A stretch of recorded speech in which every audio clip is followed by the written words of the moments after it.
that a dolphin? I think it was a dolphin. Look, there are more. 2 more! This is totally lit! Well, why are they doing this? I wonder if they're trying to watch us, like we're watching them. Wait. How fast can they swim? I wonder if they can swim faster than our bones. Maybe. They're just as curious about us as we are about them. Do they want food? Can we feed them? Probably. I wonder if anyone can swim as fast as a dolphin. I wonder if they're endangered. I wonder if there are other kinds of dolphins. How high can they jump? I bet they can fly. I wonder if we can make them jump again. I wonder what we can do to make sure they're safe. I wonder if they like people. I wonder if they ever walk with them.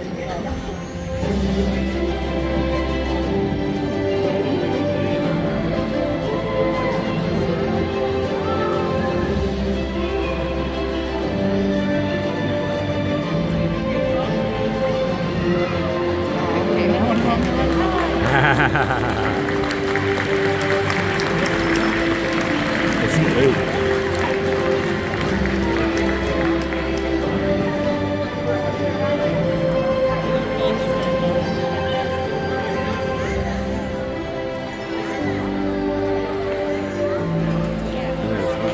Two more in the back. So they have at least 10 dolphins. Nice.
Well, good afternoon, everybody, and welcome to the Ascension St. Vincent Dolphin Pavilion. My name is Kelly, and today I'm joined by a few of my fellow animal care team members, as well as 8 Atlantic bottlenose dolphins. Now, you guys are going to get a special behind-the-scenes look at what a training session entails here at the Indianapolis Zoo. Now, I do lots of these training sessions here every single day, and those training sessions look like a number of different things. So you guys are going to get the unique opportunity of observing one today. Now, before we get to that, we're going to go ahead and do a few introductions here up at stage. Like I said, my name is Kelly, and today I'm working with one of the largest members of our dolphin family, and his name is Chemo. Now, Chemo is over 500 pounds, and he is in his early 40s. Wow. Now, next to me is Sydney, and she's working with a pair of females by the name of Calypso and Indy. On the far side of stage, we have Brooke, and she is working with 2 of our rescue dolphins here at the zoo, and their names are Trooper and Taz. Aww. And then on my other side, we have Catherine. She's working with 3 of our dolphins, and their names are Hemingway, Jet, and Nova. Now, as I said, you guys are observing a training session today, and those training sessions, they might entail lots of different things. Sometimes we might be training some brand new behaviors with the dolphins. This keeps them physically and mentally engaged and helps strengthen our bonds with them too. Now, sometimes our training sessions might involve enrichment or toys. The Dolphins have lots of different enrichment items, such as dolphin-sized Kongs, or basketballs, or hula hoops. They have puzzle feeders that helps them interact and work their brains a little bit. Now, all of these enrichment items, not only are they fun for us and for the Dolphins, but they also help encourage some of those natural behaviors that you might see out in the ocean as well. So keep an eye out for that throughout today's presentation. Now, some of our training sessions might also look like husbandry sessions.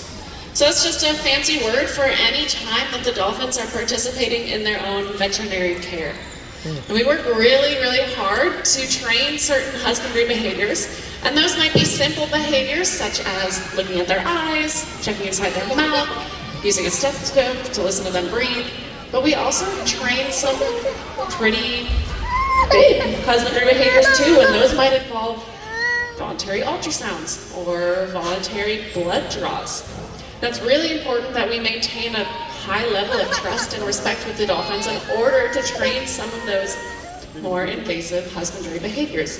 And they're very important behaviors that we get to train, and that's because every year we do veterinary checkups with our Dolphins. So just like you guys might go to the doctor to get a checkup once a year, maybe once every couple of years, we do the same thing with our vet staff here at the Indianapolis Zoo. Now, when we're doing these training sessions, they are entirely voluntary, which not everybody knows. So it's up to the Dolphins if they want to participate in the training sessions or not. And that's one way that we can maintain a lot of respect between us and the Dolphins. So if you notice any of the Dolphins swimming around, playing with toys, kind of doing their own thing this afternoon or at any presentation, that is their choice. So they can choose whether to participate or not. And if they choose not to participate, that's okay. So we can't force them to do anything, and we wouldn't want to either. We always want to make sure we're maintaining that level of trust with them.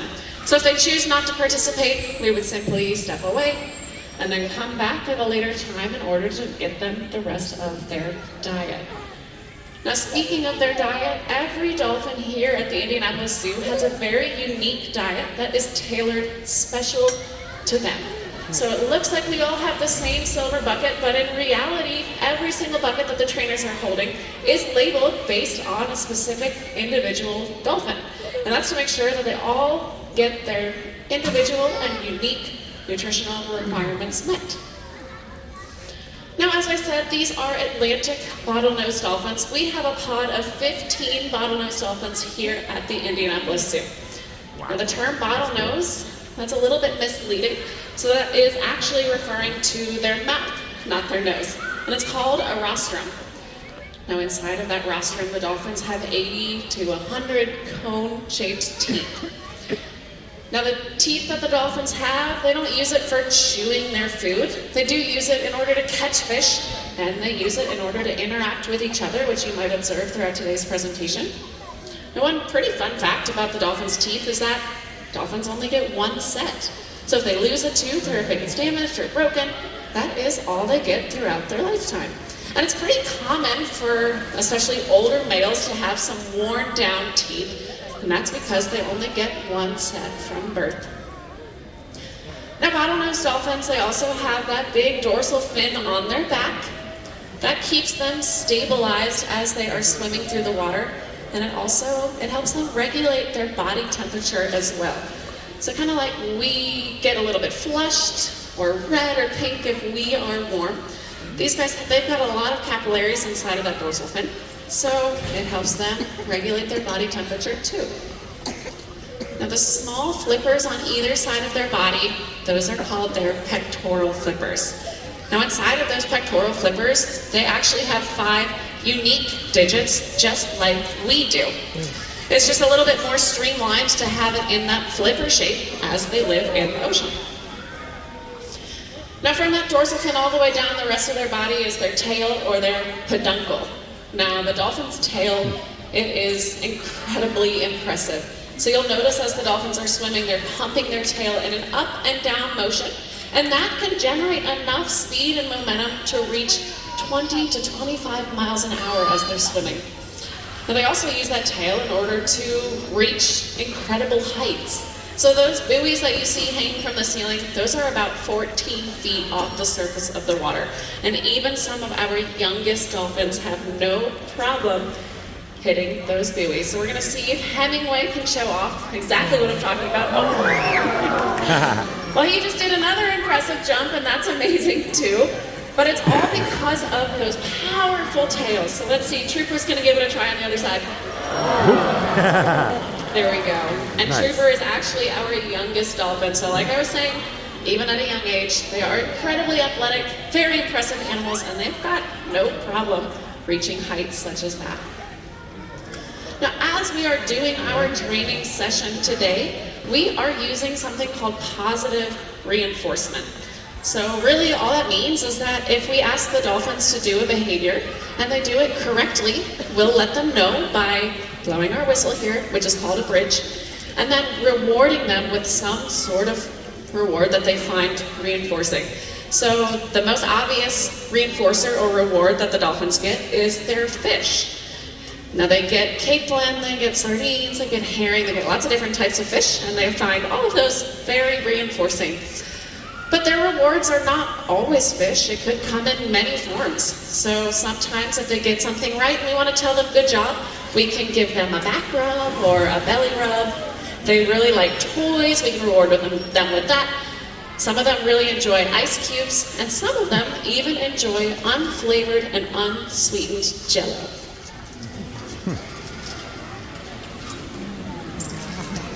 Now, we, as trainers, we're interacting with these dolphins on a daily basis, and we do a lot of these training sessions every single day.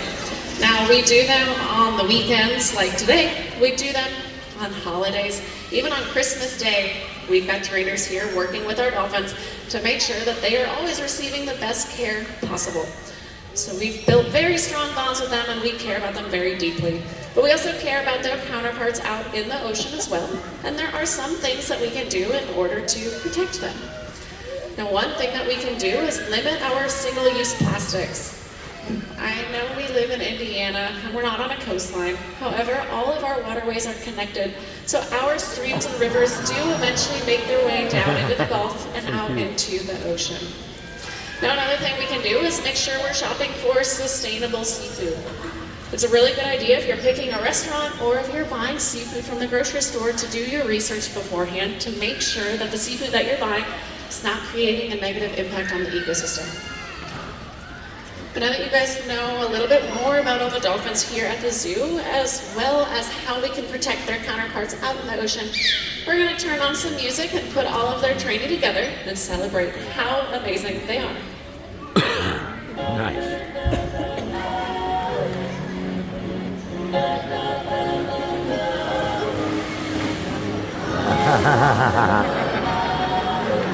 Yeah, I'm glad we sat up here. I don't feel like smelling like fish water.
Well, we'd like to thank you all so much for joining us today, and we hope you enjoy the rest of your visit here at the Indianapolis Zoo.